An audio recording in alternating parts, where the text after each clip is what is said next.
O king, my king, after a somewhat quiet spring, things have been once again picking up. 1. The sun just flared up, and it's extremely active right now. It may well be for the next 3 weeks, with complex sunspots boxing the Earth, facing part of the sphere. The Earth facing part of the sphere, yes, the sun sphere. Sunspots represent plasmic flows on the surface of our star, which, because of the motion between the pairs of spots, can cause the plasma to twine together, and boom, we get a solar flare.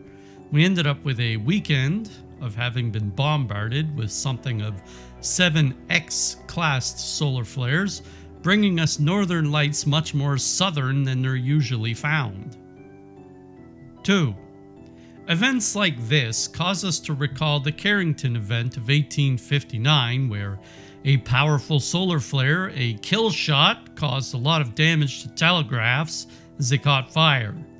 A powerful solar flare will increase electron flow in the atmosphere, which may intensify storms, heat up the atmosphere, and start hitting grids and blowing up transformers. Now, the Earth has a weakening magnetic barrier, and this will cause solar flares to hit us even harder. Sort of like having a tower shield versus having a buckler. The buckler is going to stop fewer arrows. The tower shield will stop more arrows. Well, our tower shield is becoming a buckler. If we took a Carrington event nowadays, it would cause a lot more damage and probably put us in the black for a few weeks to a few months, or even worse than that. But don't expect an event like the event of the movie Knowing, okay? 3. In the visions of Blessed Catherine Ann Emmerich, she spoke of, during the crucifixion, an event occurring with our star. I'll use her words. I saw the moon like an immense ball of fire rolling along as if flying from the earth. I was then suddenly taken back to Jerusalem, and I beheld the moon reappear behind the mountain of olives, looking pale and full, and advancing rapidly towards the sun, which was dim and overshrouded by a fog.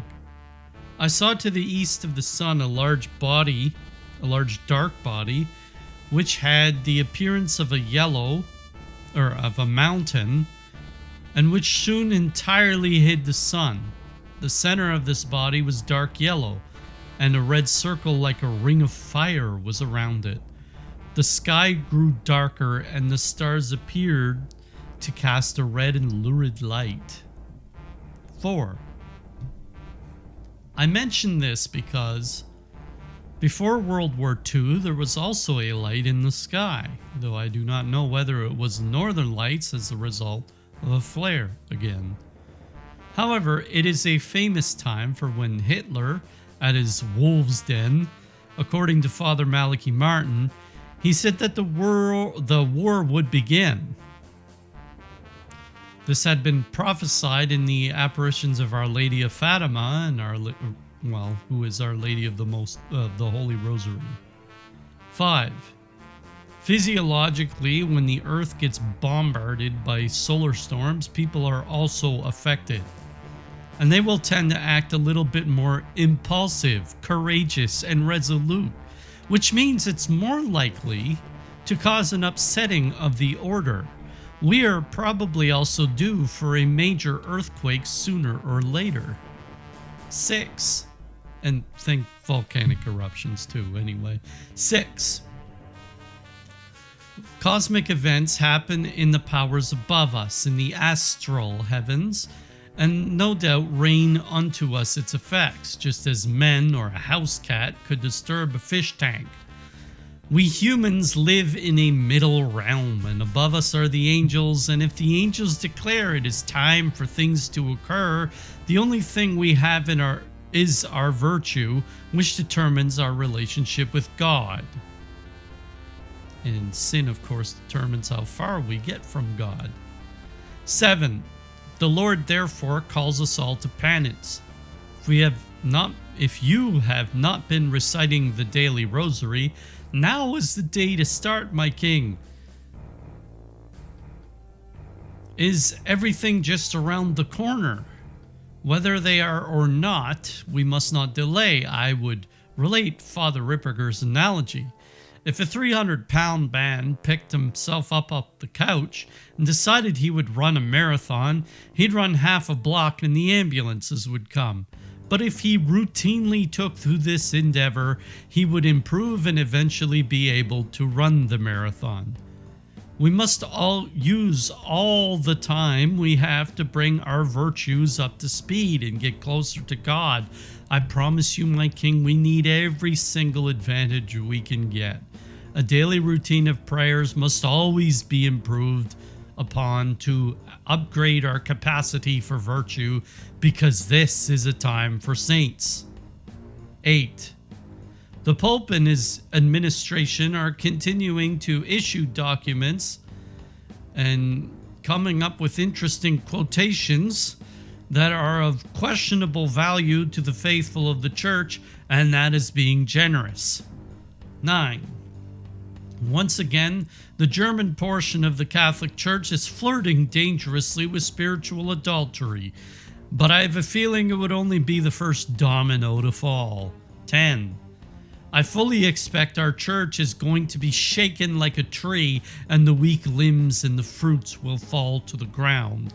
I entertain the possibility that this catastrophic occurrence may kill 50 to 90%, 95% of our faith. The next 70 years I expect to be among the most turbulent in history. 11. At last, politically, it's an American election year. In 2016, we had the BLM riots. In 2020, we had what I would call the dogs out of the cages riots, which were caused by the lockdowns imposed on men due to the mass hysteria that took place that year and caused them to become exceedingly restless like dogs in cages. Let it not surprise us if more riots or strange happenings broke out to try to make louder the cause of the globalists, the secularists, and the Marxists, who are allies in as much as demons are allied against righteousness, but all hate each other. 12. Although it is the American election year, this is a major piece on the chessboard concerning the efforts of the globalists to continue to gain a stranglehold in our societies. You may be in Europe or Asia or Africa or Australia, and it will still affect you. 13. The Russian campaigns in Ukraine continue. Lives are being wasted, and the globalists will not give up their ambitions. So Russia continues to campaign. It's status quo. 14. The Patriarch of the Russian Orthodox Church is liking Putin to the Catechism, the figure that shields the world from Antichrist or Antichrist. By Antichrist, I mean the son of perdition. We may have more than one of those in our time, that is the Catechism, including the ones the globalists are hounding after in the US. 15. In the end, that Catechism may well be a Nebuchadnezzar. One God rises up to punish the world for its sins in order that it not be totally catastrophic. Many countries are on the precipice of catastrophe in all realms, from their religions to their cultures to their families and their family values. 16. I've mentioned Father Oliveira's visions, and remember this is an alias, not his real name, and he foresaw war in 2024, but then he foresaw conflicts and skirmishes between 2024 and 2029, but it quote-unquote flashed by. Then a great light appears in 2029. Now remember, this is the guy that vividly saw the events of the 3 days of darkness. 17. Remember that 2029 is the 100-year marker of what Our Lady said to St. Lucia in Tui, Spain, given the same warning that Margaret Mary Alacoque, Alacoque, had given the King of France, I believe it was Louis XIV, 100 years before the arrival of the French Revolution. Now, the King of France, Louis XVI, his predecessor, or his successor, rather, he consecrated France to the Immaculate Heart of the Virgin. However, it was done too late, and he still got the guillotine. Now, we were supposed to consecrate Russia to the Immaculate Heart of Mary, but we still have contestation whether it was truly done or not. 18. The Star of David continues its campaigns in the Strip. In the Middle East, situation certainly isn't quieting. 19. Now, I mentioned this, but something has happened since, so I'll mention that too. Slovakia's prime minister's life, I believe his name was Fico, was attempted. He had been against globalist policy, so his life was attempted is suspicious. I don't expect he'll be the last leader whose life is attempted. And after that, the Iranian president was taken down in a helicopter. And he's out. He's dead. The globalists first try to get their way through political and consensus pressure, and by using their agents in a justice system and other agents to turn the people against such individuals. When this fails, they will get more desperate. Now, I will only mention this because it is rumored. A direct energy weapon, possible catalyst for making certain events occur. Look it up. Very interesting stuff.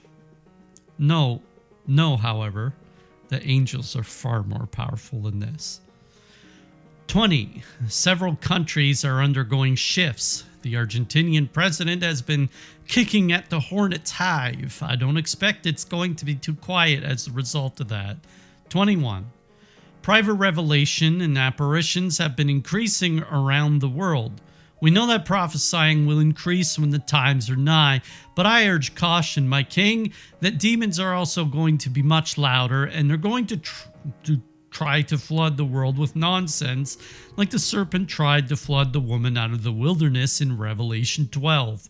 We see many more AI sites now that are giving us a ton of nonsense and possess individuals and cause them to prophesy. Well, demons can possess individuals and cause them to prophesy, encouraging schism, and rebellion, just as the evil one and his minions torment men on their deathbeds to try to make sure that they die with no remorse. 22. White martyrdoms will continue in the West, and red martyrdoms in the Islamic nations, and they will ramp up. Now that demons are gaining a foothold on our world, and they've been given basically the green light to operate, their agents will become even more ravenous. God permits this as he permits the shaking of that proverbial tree. It is a time for great saints. Remember, in the Apocalypse, the book of the Apocalypse, he told the four angels who were holding the four winds of heaven to let go at some point. Well, 23.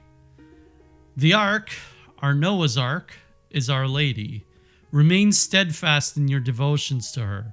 When you love her and confide in her immaculate heart, God will be with you.